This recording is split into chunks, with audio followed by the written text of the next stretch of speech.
Right here in the student handbook on page 22, it says you need at least 3,000 signatures to be considered for student government.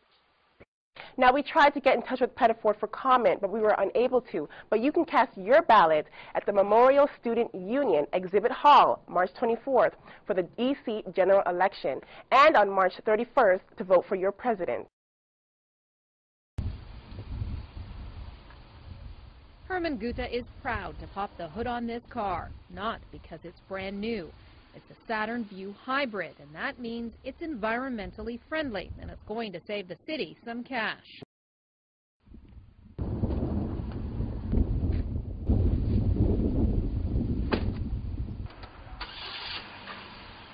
Hopefully it's a good example. Buy Canadian, buy domestic, buy hybrids, conserve energy, go green, help the environment.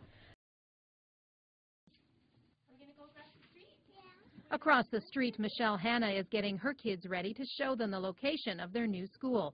It's only a 10-second walk from home. But Hannah's 7-year-old son has some concerns. I don't want that tree to go down because I don't want to hurt the animals by building the school. School board officials say Mason doesn't have to worry. The 150-year-old oak tree will not be harmed during construction that's set to begin next week. The new school will need a name. That will be decided next spring, and that's when the board will accept submissions from the public on their website.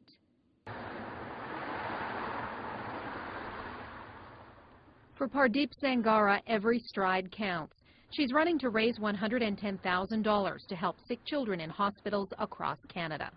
For all I know, one day I could be one of those sick children. And I would like to know that there is someone out there in the world, like the Guru Gobind Singh Children's Foundation, who is doing all that they can to help us out. Some posed for a few photos. Some played cards. Others rested.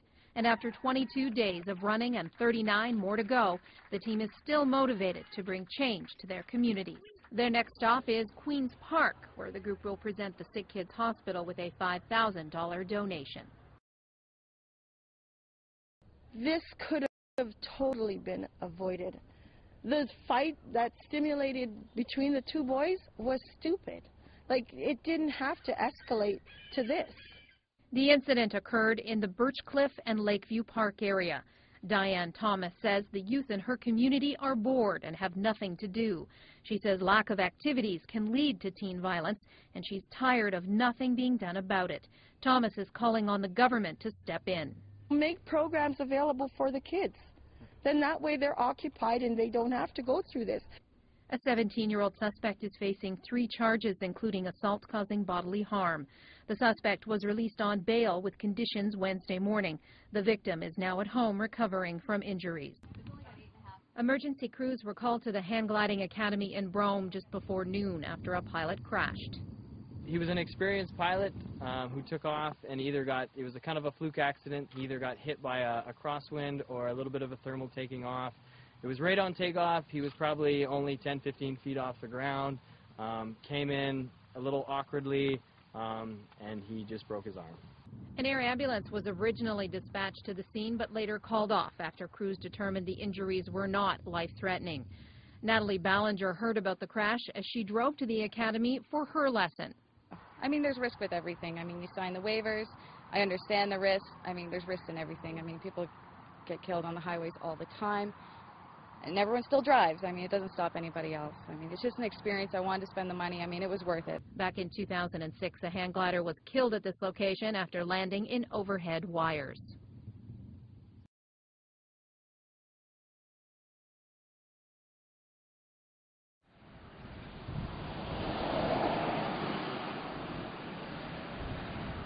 I was just standing in the back, smoking a cigarette, and I was standing right there for like about 45 minutes looking at it until it raised up.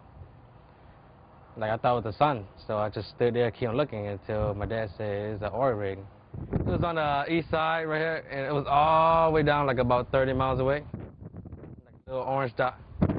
That's what Johnson Wynn remembers when he saw the Deepwater Horizon oil rig explode in the Gulf of Mexico last month. The explosion caused an oil well at the bottom of the sea floor to spew hundreds of thousands of gallons of oil per day. Most fishing areas along the coast are now closed, leaving about 13,000 commercial fishermen like Johnson out of work. The majority of Vietnamese people who live in New Orleans reside on the east side. About 3,000 of them are fishermen. The people here moved from Vietnam in the 70s, and over the years, they've built a community of their own. King Win lives just around the corner.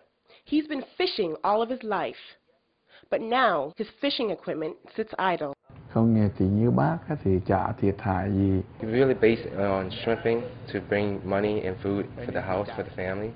That's the only thing that he could do since he was young. And for him to change with another career, he's not unable. With his age right now, he's almost like 70, yeah, almost 70 already. When they was young in Vietnam, they been working as a fisherman. And when they came over here, they got nothing to do, just to base on fishing and shrimping.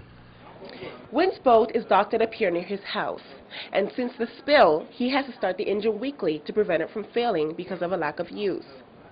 Win only works 6 months out of the year, and fishing season started in May, but there's no telling when he'll be allowed to fish again. The season just opened, then he would make like a week, 10 grand, 15 grand. That's just for a week. When they open the season, it's really a lot of work and a lot of shrimp. He leaves Sunday after church, so shrimping, and he be back in Saturday. Yep. Sometimes I go by himself. Sometimes he go by himself, and sometimes if he need like helper, then gonna be another hand. That's it. It's 2 people. King supports his family off his yearly income that ranges between $25,000 and $40,000. Most of his earnings go towards his operating expenses.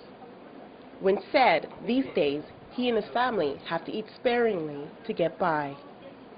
With BP giving us like 5,000, how could we survive with 5,000 in a month?